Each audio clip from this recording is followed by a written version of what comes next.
इस कहानी की शुरुआत में हम संजय को देखते हैं। कुछ ही दिनों में संजय की शादी होने वाली है आशा के साथ। उसकी अरेंज मैरिज है। दोनों फोन पर बातें भी करते हैं और आज रात संजय अपनी फियांसी आशा को बिना बताए ही उससे मिलने के लिए उसके घर जा रहा है, क्योंकि वो आशा को सरप्राइज देना चाहता है। रास्ते में संजय को उसके दोस्तों का कॉल आता है। संजय की एक फ्रेंड है रीवा, वो संजय को समझाती है कि तुम्हें बिना बताए वहां नहीं जाना चाहिए, क्योंकि लड़कियां ऐसा सरप्राइज पसंद नहीं करती हैं। संजय उसकी बातों को इग्नोर कर देता है और कहता है कि मैं सिर्फ 10 मिनट उससे बात करके वापस आ जाऊंगा। तब रीवा एक बार फिर से संजय को समझाती है कि तुम अपने गुस्से से उसे डरा मत देना। दरअसल संजय को छोटी छोटी बातों पर बहुत ही जल्दी गुस्सा आ जाता है और वो सामने वालों की फीलिंग्स को समझे बिना ही उन्हें डांटना शुरू कर देता है। खैर, आज संजय आशा को सरप्राइज देने के लिए एक्साइटेड था। वो अपने दोस्तों की बातों को इग्नोर करता है और आखिरकार आशा के घर पहुंच जाता है। कोरोना का टाइम चल रहा था, तो आशा के घर के बाहर एक पुलिस चेक पोस्ट भी होता है, जहां पर एक एसआई और एक हवलदार हर वक्त ड्यूटी पर रहते हैं। खैर, संजय आखिरकार आशा के घर पहुंच जाता है। वो डोरबेल बजाता है और जैसे ही आशा दरवाजा खोलती है, वो संजय को देखकर शॉक्ड हो जाती है। उसे कुछ भी समझ में नहीं आता कि क्या करे। संजय घर के अंदर आ जाता है। वो आशा को चॉकलेट्स देता है, मंदिर से लाया हुआ प्रसाद देता है, लेकिन आशा कहती है कि माँ घर पर नहीं है, वो एक रिलेटिव के यहाँ गई हुई है, मैं घर पर अकेली हूँ, वो आधे घंटे में आ जाएंगे, इसलिए प्लीज तुम यहाँ से चले जाओ। क्योंकि अगर वो वापस आ गई और उन्होंने हम दोनों को एक साथ में देख लिया तो गलत सोचेंगी। वो सोचेंगी कि हम दोनों ने ही यह सब कुछ प्लान किया था। लेकिन संजय उससे कहता है कि हमारे पास अभी आधा घंटा है, बैठो, हम दोनों थोड़ी देर बात करते हैं, फिर मैं यहाँ से चला जाऊंगा। और वैसे भी मैं तुमसे शादी करने वाला हूँ, तो कोई प्रॉब्लम नहीं है। थोड़ी देर में आशा कॉफी बनाने के लिए किचन में जाने लगती है, लेकिन जाने से पहले वो संजय से कहती है कि तुम किचन में आकर मेरे पीछे खड़े मत हो जाना, क्योंकि मुझे ये सब पसंद नहीं है। संजय कहता है कि तुम फिक्र मत करो, मैं ऐसा लड़का नहीं हूँ। आशा किचन में चली जाती है, लेकिन अब तक आशा का बिहेवियर वैसा नहीं था जैसा कि संजय को उम्मीद, और इस वजह से संजय को थोड़ा थोड़ा गुस्सा आने लगता है। खैर, आशा कॉफी लेकर आती है। संजय उसे अपने पास बैठने के लिए कहता है, लेकिन आशा मना कर देती है। संजय के बार बार रिक्वेस्ट करने पर आशा उसके पास बैठ जाती है और फिर संजय उसे छूने के लिए अपना हाथ आगे बढ़ाता है कि तभी आशा को उसकी माँ का कॉल आ जाता है। उनके कहने पर आशा टीवी ऑन करती है।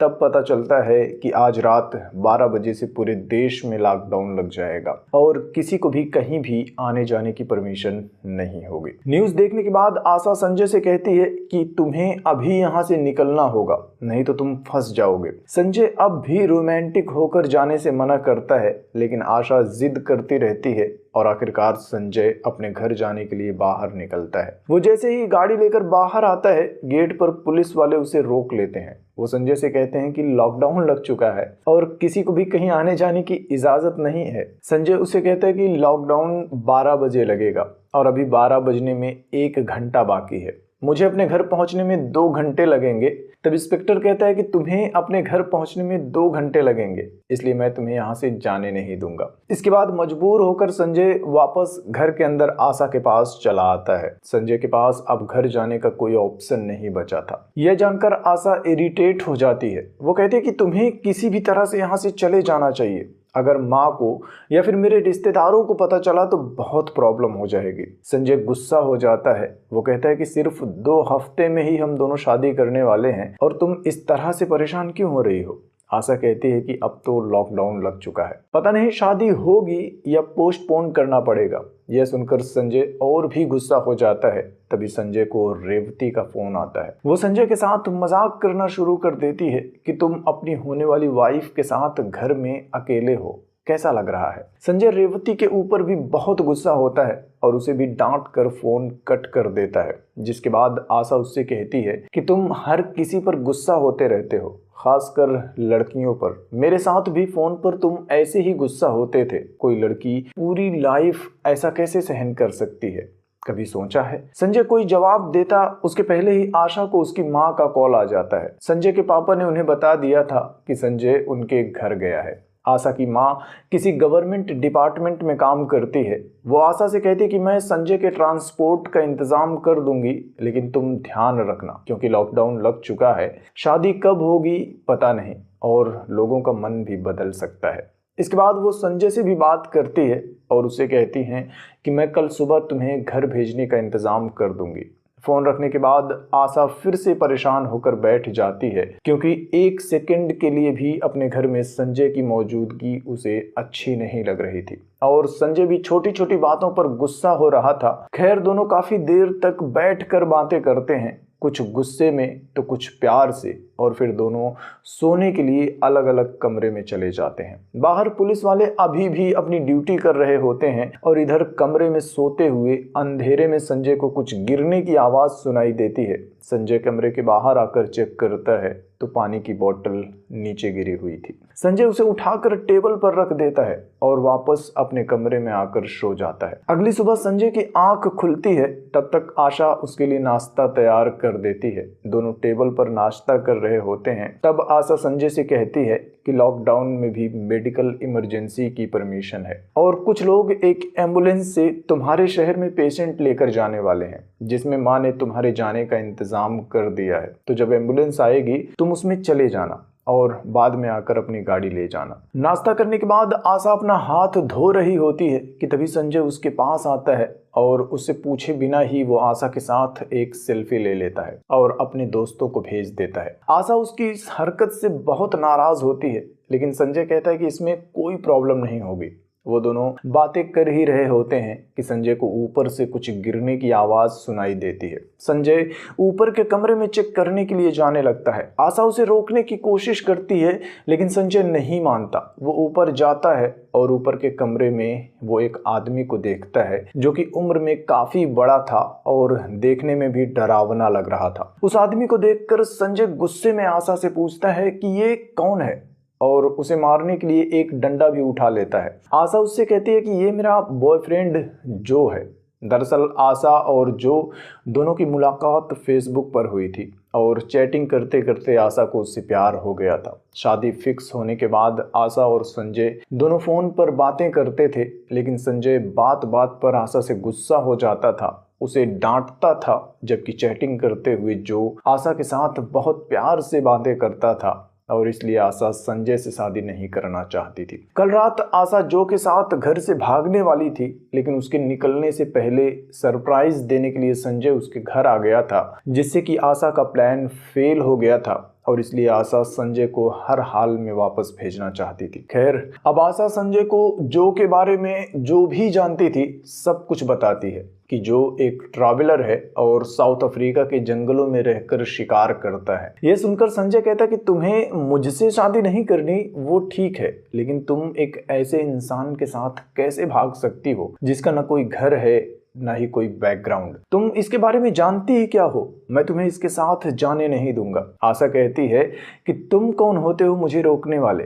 मेरी लाइफ है, मेरी मर्जी है, मैं जैसे चाहूँ जिसके साथ चाहूँ रहूँ। जो भी बड़े आराम से कहता है कि तुम किसी लड़की के ऊपर अपना ज़बरदस्ती का फैसला कैसे डाल सकते हो। खैर काफ़ी देर तक उन तीनों के बीच बातें होती हैं। संजय काफ़ी गुस्से में होता है, वो जो की पिटाई करना शुरू कर देता है और उसे आशा को छोड़कर वहाँ से जाने के लिए कहता है। आशा उसे रोकने की कोशिश करती है, लेकिन संजय गुस्से में ध्यान नहीं देता। वो आशा को धक्का दे देता है जिससे कि आशा को भी चोट लग जाती है, लेकिन मार खाते हुए भी जो काफ़ी शांत रहता है और वो संजय से कहता है कि तुम्हारे कहने पर मैं यहाँ नहीं आया था, मुझे आशा ने बुलाया है और जब तक आशा नहीं कहती तब तक मैं यहाँ से नहीं जाऊँगा। लेकिन आशा इन सब की वजह से जो के और करीब हो जाती है और हर हाल में संजय को वापस अपने घर जाने के लिए कहती है। थोड़ी देर बाद संजय को उसके एक फ्रेंड का कॉल आता है। वो संजय से कहता है कि जो फोटो तुमने हमें भेजी थी वो एक गलती की वजह से वायरल हो गई है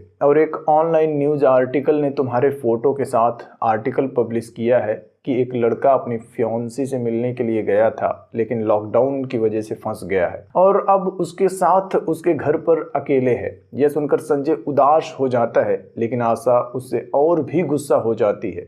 कि मैंने पहले ही मना किया था। खैर, उस आर्टिकल की अच्छी बात यह थी कि दोनों का फेस ब्लर कर दिया गया था। इधर जो अपनी प्यारी प्यारी बातों से बार बार संजय को नीचा दिखाता है कि तुम आशा के लायक नहीं हो, तुम औरतों की रिस्पेक्ट करना नहीं जानते, तुम प्यार करना जानते हो लेकिन प्यार जताना नहीं जानते, तुम प्यार छीनना चाहते हो। और आशा भी बार बार संजय से कहती है कि एम्बुलेंस आने वाली है, तुम उसमें जाने की तैयारी करो। लेकिन संजय उससे कहता है कि मैं ऐसे नहीं जा सकता, तुम अगर यहाँ से किसी और के साथ भाग गई तो मेरा क्या होगा? मेरे सभी दोस्त, रिश्तेदार, सब लोग मेरा मजाक उड़ाएंगे। आशा कहती है कि मैं तुम्हारे बारे में क्यों सोचूं?